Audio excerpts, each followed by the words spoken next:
Hey, so Wembanyama, yeah, he's been shooting lights out of late, hasn't he?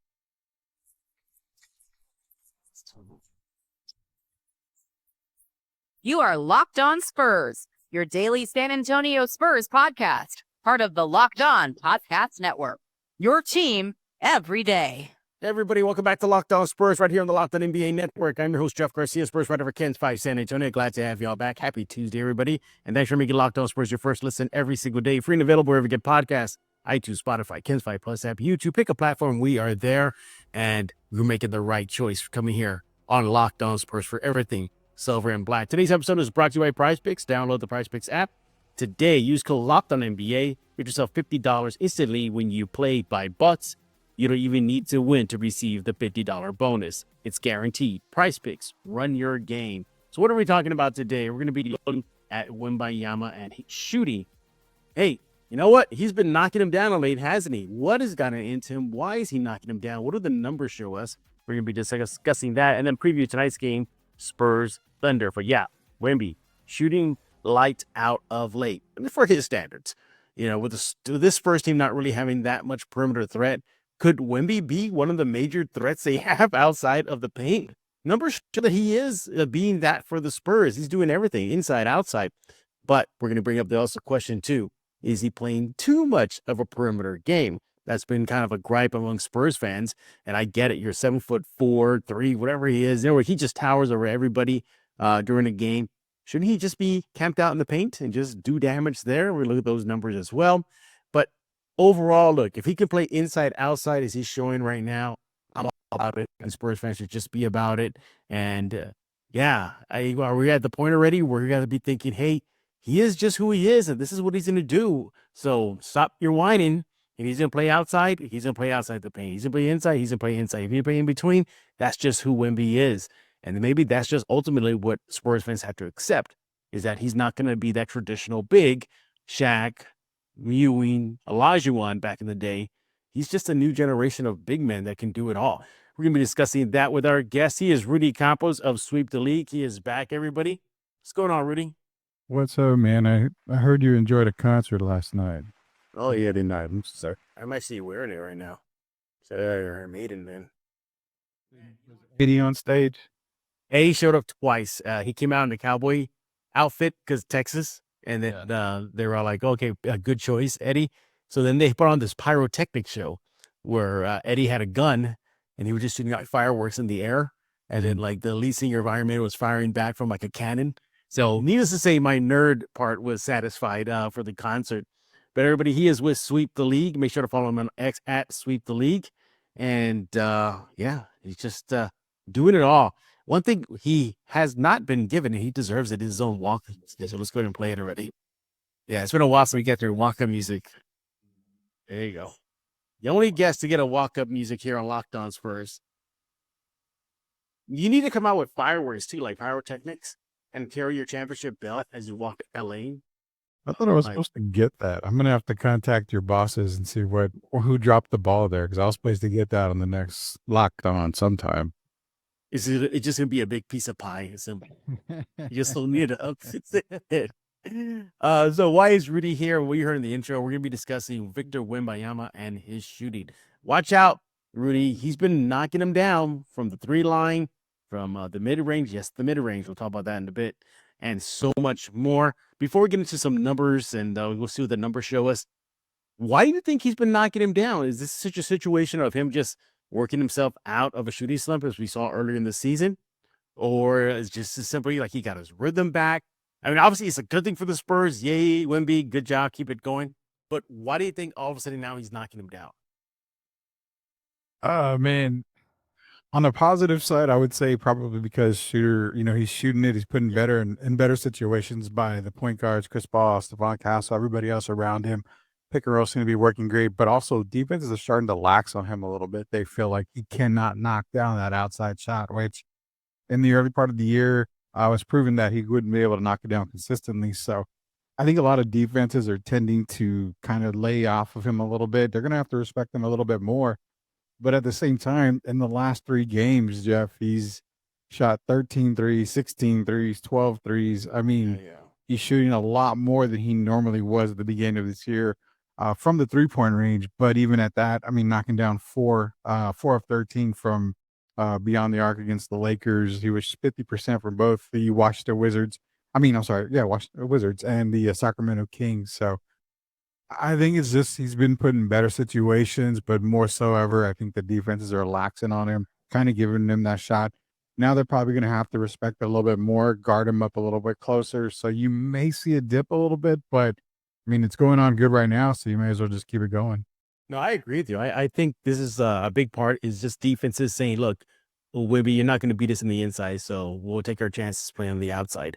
I think that's just a different, strategy that opposing teams are going to do with Wimby. And he has to make them pay, and so far he's making them pay. I also think, too, this is just simply he just needed some rhythm. He talked about it earlier in the season. Coaches talked about it, saying that he had a long season, and he even hinted that this was coming because before he started knocking him down, he kept on saying, hey, if I hit 66%, if I hit 25%, it doesn't matter. We have to deliver the results. And he just pushed forward. And I think he knew that he was trying to find his rhythm because he just was really playing a perimeter game, which leads to this question, Rudy.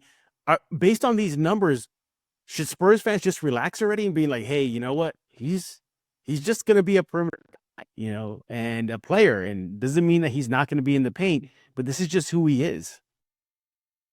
Spurs fans are not, I'm going to say Spurs fans are not idiots. They understand that his most success is going to come in the paint, and you don't want to really live and die by a 3-point shot for Victor. But I would say for right now, you kind of already understood the assignment. He's not going to be a post guy. That's going to be probably rare that we're going to see him in the post guy. He's going to try to take guys off the dribble, which he does have the skill set to do. But he's also wanting to be a perimeter type guy. It's this league. It's the NBA today. You don't see a lot of post guys. Even the most dominant post guy, who is Nikola Jokic, even he's on the perimeter a lot more than expected. So I would say pretty much not even pump the brakes. Just forget about everything. Park the car in the garage. That he's not going to be an interior guy. We just need to accept the fact that he's going to be a perimeter guy more than anything. And we're just going to have to accept that fact. Yeah, this is just a new breed of NBA bigs. It's not just him. It's Chet Holmgren. Look at the Joker. Joker knocks down the Joker. This is just who these bigs are. And I totally understand why Spurs fans are griping. You're taller than your Joker, taller than me. Do your damage. But I like this fact that Wemby can knock him down. It's been showing to keep the defenses honest. You brought up some good games as an example. He was just lights on fire, against the Lakers, just really knock him down. Came out strong. His 50-point night, really was knocking down. I mean, the 3-pointers really opened up that night for him. Yes, he started out hot and you knew it was coming for the Wizards, a 50-burger by Wemby. But let's go to look at the numbers now. Just looking at some generic numbers here that gives it an overall look at things. So you look at the first month of the season, he shot 41% from the field. Rudy, it's up to 50% now from the field. I mean, that's a dramatic jump. What about the 3 line? In 5 games in October, he was connected on 23% of his 3 shots. Now it's up to 39%. So, and the numbers reflect that. And look how much has opened up his game from 18.2 points last month in October to through 8 games in this month in November, 26 points per game. So I think this is just something that it's going to be in his bag now. And that's simply it. The one thing I worry, though, is that he relies on it too much. Do you think he's found that balance between inside, outside, or do you think that's still a work in progress? I would say probably don't take a 3-game type of, I guess, 3-game. Don't base it off of 3 games is what I'm trying to say. The guy's shooting, probably close to 40, I would say 39%, 40% from 3-point range the last 3 games. 2 of the games he had 50% shooting. I would say that's just a little bit of a taste of what could possibly come. He's very possible, very likely to go into another shooting slump where you're going to see him go 1 of 6, maybe 2 of 9, 1 of 7 from 3-point range. But where I look at it at best is if he's going to be a perimeter guy, these are the improvements that I've seen on the last 3 games. subtract the 3-point shot that he's been doing. He's 8 of 12, 10 of 13, 7 of 10. He's shooting well over 70% from the field when he's inside the 3-point line. So that's the improvement that I like and that I want to see out of Victor. Not necessarily you got to be a post guy, but you just got to start knocking down the mid range, like you mentioned at the beginning of Locked On. His mid range is getting there, and that's what I want to see. Because once you get the post, once you get the mid range down, they're going to have to respect you a lot more. And then that's when the defense has to adjust to where, okay, he's going to shoot a 3. You can take him off the dribble, get to that mid range, knock down that shot. That's the biggest improvement that I've seen in Victor in the last 3 games. Yeah, look at the mid-range shot right now. It's actually spiked a bit between 10 to 16 feet, which is generally the mid-range shot right there. He's now at 47%. So that's pretty good. And look at some of the numbers, too, of just how impressive Victor has been from the perimeter. You look at the, in first half of games. So first half of games, just looking at his 2-point perimeter shot, not 3. He's at 57% shooting. Now, that's in the first half of games. In the second half of games, it bumps up to a 64%. So he's helping the Spurs team close out games. And that's been a big reason why the Spurs have been able to hang on to leads this season. Last year, they were just dropping leads left and right. Victor even told me that a couple of days ago. He's like, yeah, he goes, that was kind of our thing last year, letting leads go. And part of that, too, was just them not being able to connect to their shot. At least if Victor is doing his part, as we've seen right now in the second half of games, 64% from the 2-point range. That's not the 3-point range. So there you go. He's knocking down that shot, whether it be at the paint, the rim, or even the mid-range. So I'll take that as well. Now, is this the evolution that we needed to see from him? Or do you still think there's still work to be done? Because for me, I think the turnovers need to be cut down for him. What do you think? Turnovers got to be cut down a little bit more. He's very turnover prone. Other than that, the evolution for Victor, I would say on the last 3 games has been pretty darn good. I think so. The biggest thing is, like I mentioned, it's if you don't want to be a post guy, then be a perimeter guy, but be a mid-range guy. And that's where the improvement that I've seen lately out of Victor. I mean, that's where that's his bread and butter. I understand Dirk Nowitzki, shot the 3, but remember, Dirk was a mid-range guy. He could do a fadeaway. He would kill you from the mid-range. A lot of these taller guys were mid-range guys. Hakeem Olajuwon could take you off the dribble. He had a nice little jump shot. Go to Karl Malone. Karl Malone was on the elbow a lot. That was his bread and butter right there. So a lot of these bigger guys killed you from the mid-range, and that's where I want Victor to improve the most on. You've seen the significant improvement in the numbers. Just try to continue to improve that, because then once you get, okay, put it this way, in simple terms, once your shot starts to fall, then you're able to open it up a lot more. So then you can kind of go back in the 3-point range, throw a couple of 3s up. That's why they say when you're struggling on the shooting side of the ball, you want to get to the free throw line. You want to see the ball go to the basket. Once you do, everything starts to open up. The rhythm starts to go. So my biggest thing is he's got to get that mid-range game down to where, what would be fair, Jeff? 55, 60% from the mid-range would be a good number, or what would you like to see him? I like around the high 50s as well. I'll be okay with high 50s just to keep, again, the defensive honest. I think he can work his magic in that pick and roll. If he's getting that with CP3 or Steph Castle, Blake Wesley, whoever, just knowing that if defenses are saying, hey, we'll rather live with him playing away from the paint than in the paint, and he can start knocking down that mid-range, forget about it. It's over. He's just adding another layer to his arsenal there, the offensive end, to be able to just dominate no matter what defenses throw at him. We're talking with Rudy Campos of Sweep the League. Make sure to follow him on X at Sweep the League. We're not done talking about Victor Wembanyama and his shooting. Is there an area where the Spurs need to work with Wimby and Wimby himself when it comes to just shooting? Yeah, we're going to be talking that. But first, I want to talk to you about Prize Picks. Hey, let's talk about Prize Picks, America's #1 daily fantasy sports app with over 5 million active members. Right now, you can win up to 100 times your money on Prize Picks with as little as 4 correct picks. Prize Picks is the best way to get on the action in sports in most states, including California, Texas, and Georgia. And Prize Picks puts their members first, so all withdrawals are fast, safe, and secure. When your picks hit, you can get your money in as quick as 15 minutes. Prize Picks invented the flex pay, which means you'll still cash out if your lineup isn't perfect. You can double your money even if one of your picks doesn't hit. Hey, look, Prize Picks is fun. It's simple. You'll enjoy having the experience of playing the game. I know I do. You will too. And yeah, download that Prize Picks app right now. Go use code LOCKEDONNBA and get yourself $50 instantly when you play $5. That's code LOCKEDONNBA on Prize Picks to get $50 instantly when you play $5. You don't even need to win to receive the $50 bonus. It's guaranteed. Prize Picks, run your game. Hey, I want to talk to you about Mudslingers Drive-Thru Coffee. Go there right now, San Antonio, 2404 Thousand Oaks Drive, open every single day from 6 a.m. to 6 p.m. They have it all. Great menu, cold drinks, hot drinks, coffee, the signature drink, Mudslinger, iced lattes. Pick something you're craving, they'll have it. Check out the menu. We're proud local sponsor of Locked On Spurs and a proud community member, serving San Antonio the best coffee in the city. Go there right now, open every single day from 6 a.m. to 6 p.m. They have the Lightning Bolt series, which includes the Alien, which is a drink made in honor of Victor Wembanyama. You got to try it. Speaking of which, hey, they have these drinks, like I was mentioned right now, the Lightning Bolt series. They're going to be containing Lotus Energy. That's 7 power plant extracts.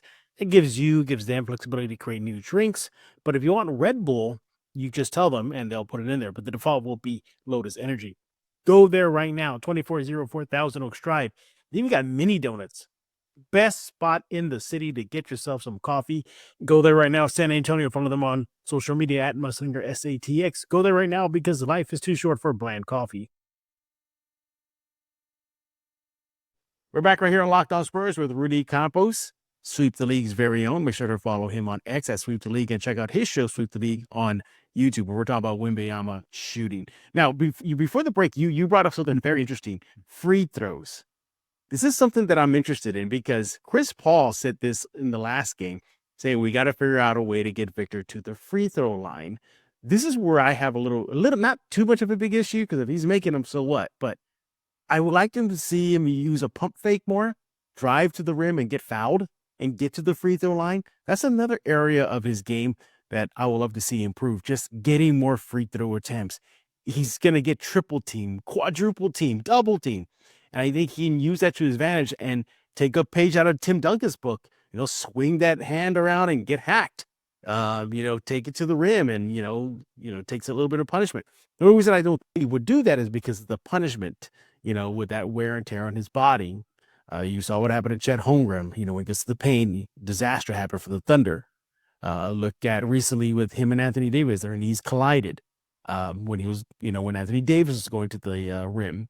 So there's a potential of that kind of hazard. So yes, it's good that I'm glad that he's making those 3 shots and those 2 shots because it keeps him away from the physicality of the game. But when he goes to the rim, that's an issue there that he's going to have to take some bumps and bruises.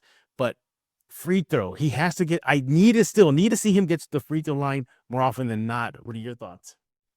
100%. But, that's going to come with him playing in the paint. And when you're pretty dominant in the paint, there's going to be no choice for teams to foul you. But it's harder to get to the free throw line when you stick to the perimeter game. It's so hard to get to the free throw line.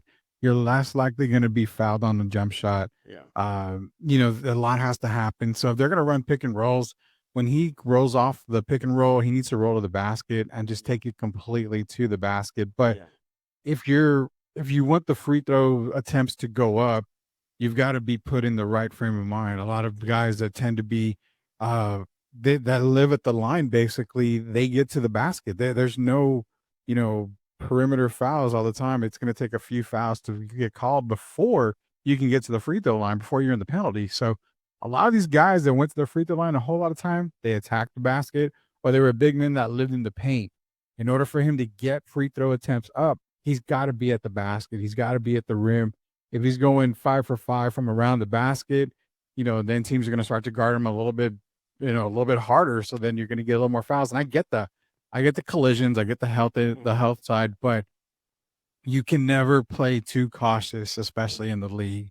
If you play, to not get injured, you're going to get injured. And that's the problem, is that I feel sometimes he's hesitant. Maybe it's in the back of his mind, I'm going to get hit hard and I may cause an injury. If you play like that, you play scared, you're going to get injured, and that's what they need to get out of Victor's mind, if that's going on. Yeah. But other than that, the free throw attempts come with attacking the basket. So that's where the post player of the post player that we want out of Victor to come out. And if he does it, I mean, he'll get to the basket. I mean, he'll get to the free throw line a whole lot. Yeah, I mean, the free throw attempts are down this month. So first month of the season, October, he got to the free throw line about 5 times a game. So far this month, through 8 games played in November, 3 times. Was gone about 2 less attempts to the free throw line. So we're looking at, I think, like, I don't know, to the free throw line. It's something ridiculous. Yeah, it was against the Lakers. In a loss to the Lakers, he did not go to the free throw line at one time. And that's where Chris Paul said, we got to figure out a way to get him more to the free throw line. Yeah, and you're going to have to. And it's going to be going to the rim, as you mentioned. It's going to be attacking that paint. It's going to be, hey, him recognizing, oh, I'm being swarmed by 3 guys, triple team. Let me run through my arms here and, try to get up for an attempt and see what they do and hack me. So I think he needs to do this. Because so far, this month, he went to the free throw line no times in a loss versus the Lakers, so 0 times. He went to the free throw line twice against the Kings in a win.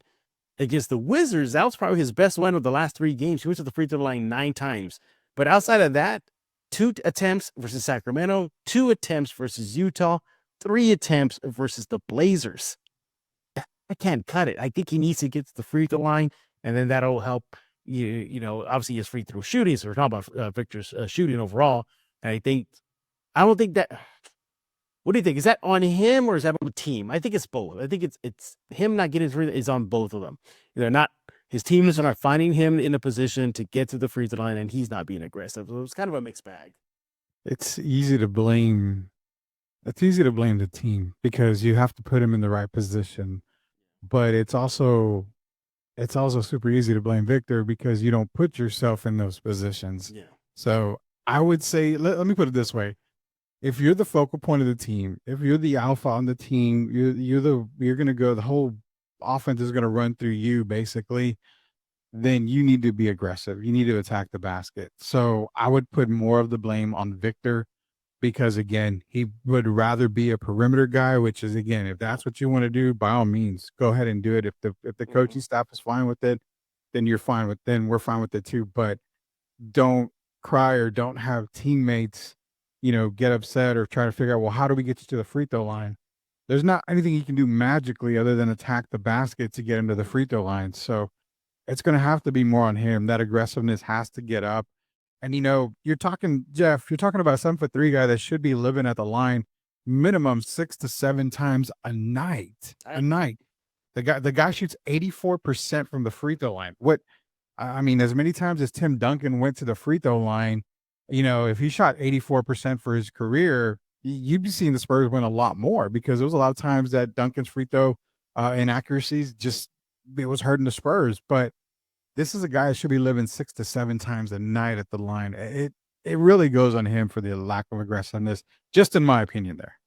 Yeah, and I think that'll come in time. I think his aggressiveness will come in time. And again, you got to keep in mind, he's just a second-year player. He's just 20 years old. He's still game. And I think that will come in time. So overall, Wimby is definitely knocking down the shots. Yay, Wemby. Will he likely hit a little bit of slump? Of course, all players go through this, even Steph Curry. But the point of the matter is at least he is keeping defensive honest right now. He's making those 3 shots. He's lighting it up away from the paint.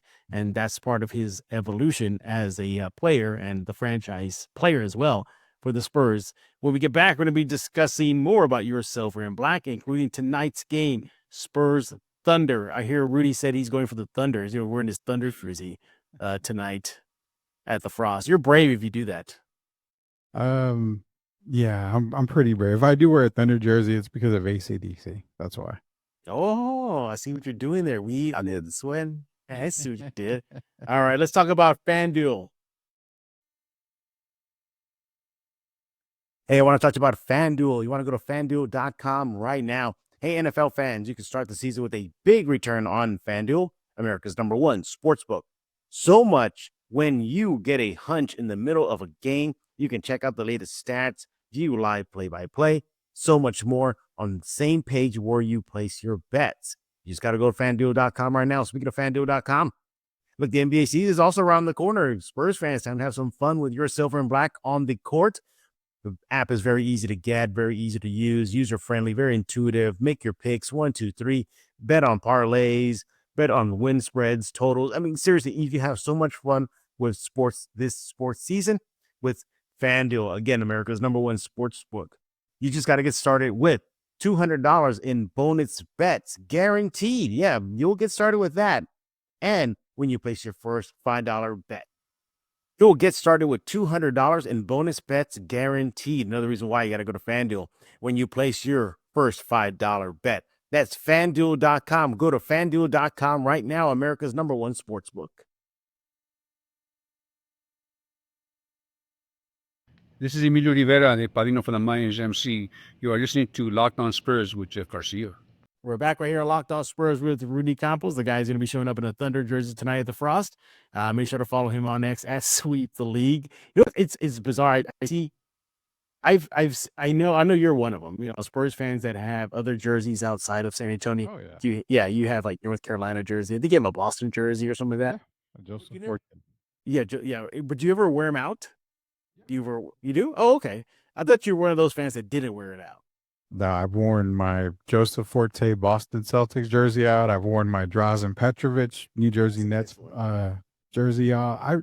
I'm a Spurs fan, and I'm not the type of guy where I'm just limited to being a Spurs fan. I love the game in general. I love the history of the game. I love players in the game that, just catch my attention. I respect a lot of players. So I'm not one to just walk around San Antonio in just a Spurs jersey. I will wear whatever I want to wear, and that's that. Now, you'll never see me in one of those Duke Blue Devil jerseys or gear. That's for sure. Now let's talk about Trey Jones. I'll wear a Trey Jones Spurs jersey, but I won't wear a Duke jersey.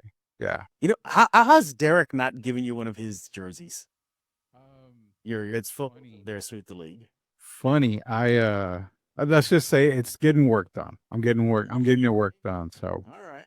yeah, it's kind of crappy because the NBA doesn't allow for certain retro jerseys to be made. You have to wait till they release them, and then it's like when they release them, you got to jump on the fact. Like I'm still trying to get an old Cleveland Cavaliers mock jersey done, and they can't do it. So Interesting. All right. Well, looking forward to seeing what Rudy has in store as far as jerseys are concerned. To check that out, go to his YouTube show at it's called Sweep the League, but just search on it at Sweep the League. All right.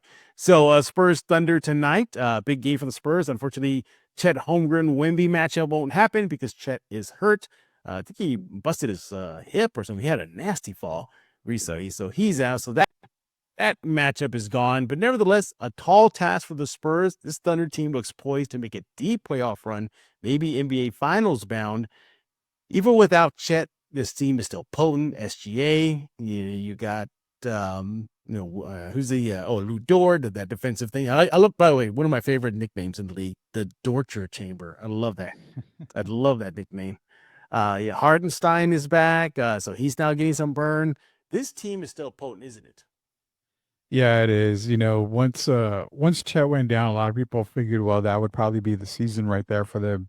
But little do they know, and they remember that they have an MVP candidate in SGA, Shai Gilgeous-Alexander.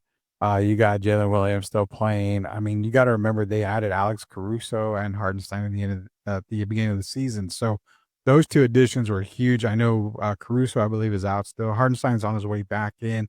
So it's going to be a little while before. But, I mean, they're still 11-3. And it's still almost impossible to stop SGA, Dort, and Williams as well. Aaron Wiggins has been playing really good. They've got Cason Wallace as a backup. I mean, the team is still loaded, and that's the reason why I picked them to win the NBA title at the beginning of the year, because they're pretty deep. They're probably 10 players deep to where if one guy goes down, you have another guy that can just step right up. Yeah. Now, the Spurs don't have history on their side. They have lost 2 overall to the Thunder. The Spurs have a losing streak against OKC, including their own losing streak right now. So that doesn't help at all. Also, be careful because this Thunder team, despite losing Chet, their offense is still getting better. This month, they're averaging 117 points per game. They jumped from 112 last month to 117 this month. So looks like missing Chet is not too much of a problem. Obviously, they would love to have him back, but because Chet was playing great before the injury. So there's that. Other things, too, to keep a note on is it may come down to who has the better defense. Right now, the Thunder are number 1 in the NBA in opponent points per game at 102.2. The Spurs coming in number 4 at 110. So it could be decided by who has the better defense. Maybe the Spurs get the W because Wemby, he's the human eraser. He'll clean up everything. So maybe the edge goes to the Spurs. Interesting, though, when it comes to 3-point field goal percentage, these two teams are dead even. Almost dead even. Thunder ranked 16th at 35%. The Spurs are 14th at 36%. So look for maybe a 3-point battle. I can't believe I was saying that for the Spurs, a 3-point battle. But here's the kicker. And this is where I think the Spurs could lose this game because this is something they cannot do versus the Thunder. This team is not equipped to cover up their mistakes in this category. Thunder, they're number 1 in the NBA in limiting turnovers to about 11 a game. The Spurs are 21. They coughed the ball up 16 times. They cannot afford to do that tonight versus the Thunder. If not, just forget about it. Chalk up the L because this Thunder team will make you pay. Yeah, it's the turnover key is going to be the hard thing for them to work off. And again, when you've got talent like SGA, who's like I mentioned before, MVP candidate, is not only you have to stop them, you've got to take care of the ball against them. They are a defensive minded, and they are hounds when it comes to the ball as well. So knowing the Spurs are 21st in turnovers, it's very likely you're going to see a good amount of turnovers by them. Williams he's a hell of a defender, and he makes it super, super tough on anybody he guards. Would it surprise me to actually see him on Wemby? He has quick hands, so when Wemby goes off the dribble, you understand 7'3", the ball's got to come down. It takes a while to come back up. It's easier to get that steal. So I would say, that's going to be the key, but also if they can make life tough for SGA and let other people around him kind of, and when I say tough, not just scoring, but don't allow him to be a playmaker as well, because when SGA doesn't score, he's able to distribute the ball and get everybody involved. Just make his all-around life tough when it comes to the Spurs. I think the Spurs could win if they can do that, even without Chet Holmgren. Oklahoma City's tough, but just make it a problem for SGA on both sides of the court, make him work on the defensive side, and the Spurs might have a chance. Castle might get get another welcome to the NBA moment versus SGA. I could definitely see that going. Hey. Honestly, I'm going to tell you this much. I know before the season started, I remember I told you, and we got to look at the tape. I said Stephon Castle was the best guy in this draft. He was the number 1 prospect for me going into this draft. This is a game where I definitely could see him welcome to the NBA, but in a good way. I think he could possibly make it tough for SGA. I don't think he's going to stop him necessarily, but you're going to see some good spurts from Stephon Castle if he's guarding Alexander. I think you may see a little bit more of a coming out party for Stephon Castle right here. Remember, I compared him to a poor man's SGA, so but this is that test we're looking for. I sure hope so, because the Spurs are going to need all hands on deck going up against the really good OKC Thunder team. So, it's going to be a tough out for the Spurs no matter what, even with or without the Chet. It's just something the Spurs are going to have to deal with. The Spurs, since be home, they'll have Wemby. They'll have that advantage in the paint. I wouldn't be surprised to see Lou Dort on Wemby and really make his. I'm just anybody who's physical, smaller, bigger, just to push him and push him and push him. If that's happening, Wemby, get to the free throw lines we talked about. Other quick notes before we let Rudy go. This is how good the Thunder have been at valuing the ball, minimizing turnovers. 14 straight games of fewer turnovers than the opposition. They really hold on to the ball. They don't make that many mistakes on the ground. Now, the one thing the Spurs can take advantage of is that the Thunder in the last 4 games have been committing more fouls than the opposition. Got to make the free throws tonight. That can help the Spurs get a W. And as far as that 3-point shot we're talking about, well, the Thunder in 4 straight games have made more threes than their opponent. So they've been knocking on their threes. Hopefully Wimby can keep up his house shooting. We can get Harrison Barnes knocking down. It's going to be all hands on deck as far as that 3 line. He is Rudy Campos of Sweep the League. Make sure to follow him on X at Sweep the League. Tell us what's going on with Sweep the League on YouTube show. How can fans subscribe?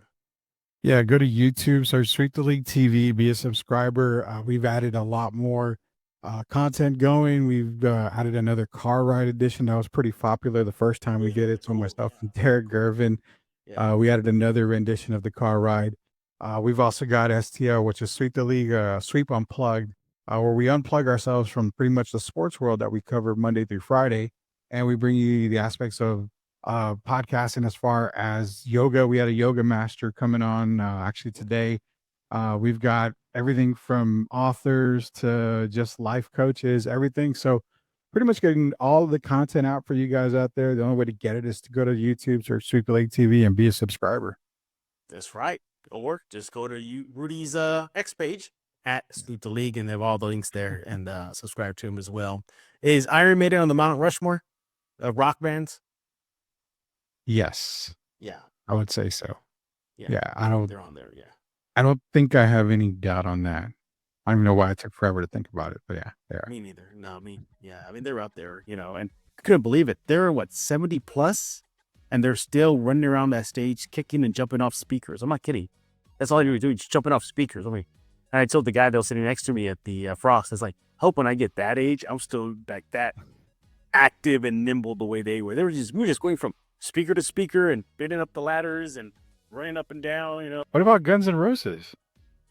Wait, forget it. We're not going to go now. Yeah, we're never going to get out. Yeah, we're never going to get off this topic. All right. He is Rudy Campos. Make sure to follow him on X at Sweep the League. And we thank you all for making Locked On Spurs your first listen each and every day. Free and available wherever you get podcasts. iTunes, Spotify, Campfire Plus, YouTube. If you pick a platform, we are there. We'll be back tomorrow talking all things silver and black. Still chasing down a guest, but I'm pretty sure he'll be a fire guest as always. We got a newsletter, the Locked On Spurs newsletter. Go click on the link below in the description. Click on it, subscribe to it. It's completely free. Yeah, the Locked On Spurs newsletter is out. Go get it. So for Rudy Iron Maiden Campos, I am Jeff Garcia. We're going to put a lock on this episode of Locked On Spurs.